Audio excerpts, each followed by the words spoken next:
Okay, so normally when I make a video, I make it from home. And this video is trying to hopefully it's turning the right way.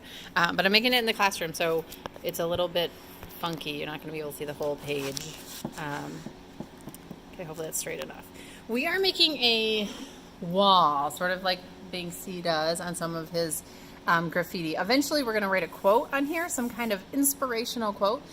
So I want you to be thinking about what that might be, and it's not going to be like so-and-so loves so-and-so, but like a truly like inspirational quote, something you think that other people might need to hear would be great.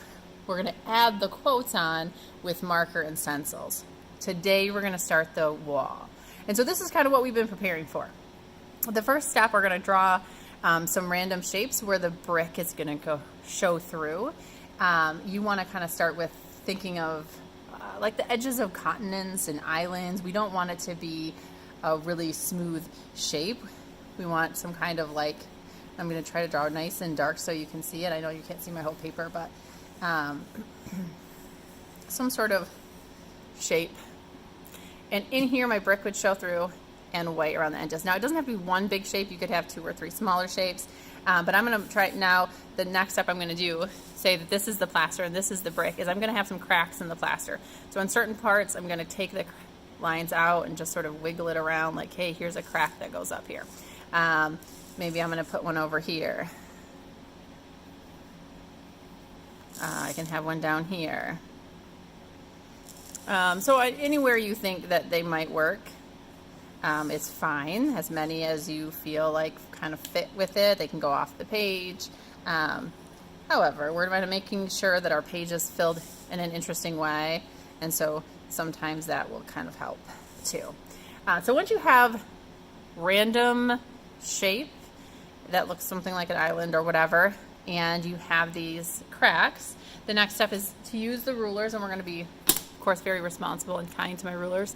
And this is my way of drawing bricks, so this is a little different. You've already practiced drawing bricks, so you can do it your way. You can just come in here and start drawing the rectangle eye shape if you want to do it like the other video that we watched. Here's how I do it. I start with horizontal lines. So I'm going to actually line up my ruler with the edge of my paper to help me get a nice horizontal line. And I'm going to draw a straight horizontal line across. I'm going to scoot my paper down, line it up again, and draw another one. And I need to decide how wide this is, how wide I want it to be, because then the next time I'm going to try to keep it the same width here. Height, I guess it would be. So I would make these horizontal lines all the way down. Let me show you the other example I have where I've already done this. This example is a little bit different, and then I use two shapes instead of one. Here we go. And I already have my horizontal lines drawn. So see, this is a little different, 2 instead of 1. I probably need a few more like cracks in here to kind of break up some of the space, but I want to show you the bricks. So what I do is I find one line that's pretty long, one horizontal space band here that feels pretty wide, and I just start deciding how wide are my bricks. And I try to keep that even for that line. So there's the line of bricks. I'm going to then come down to the middle of each one and draw a nice vertical line down. Bricks. This line is going to be the same as this line because it's the middle again. This line is going to be the same as this line. So that's how I draw my bricks in. The last thing that I want to show you is how I shade the bricks in, right? Because we started shading bricks a little bit. We saw it a little bit on that video. What we want to do is we want to make the middle to be the lightest point. And we've been looking at the value scales. We want some, I'm going to have to do a little bit dark because we want it to show up for you on the video. But we want the darkest values on the outside edge, and then medium values until it's just white in the middle. So I'm just putting a little bit of pencil in there, and I'm going to use my finger or Kleenex or something to kind of smooth these lines out so they're not as obvious.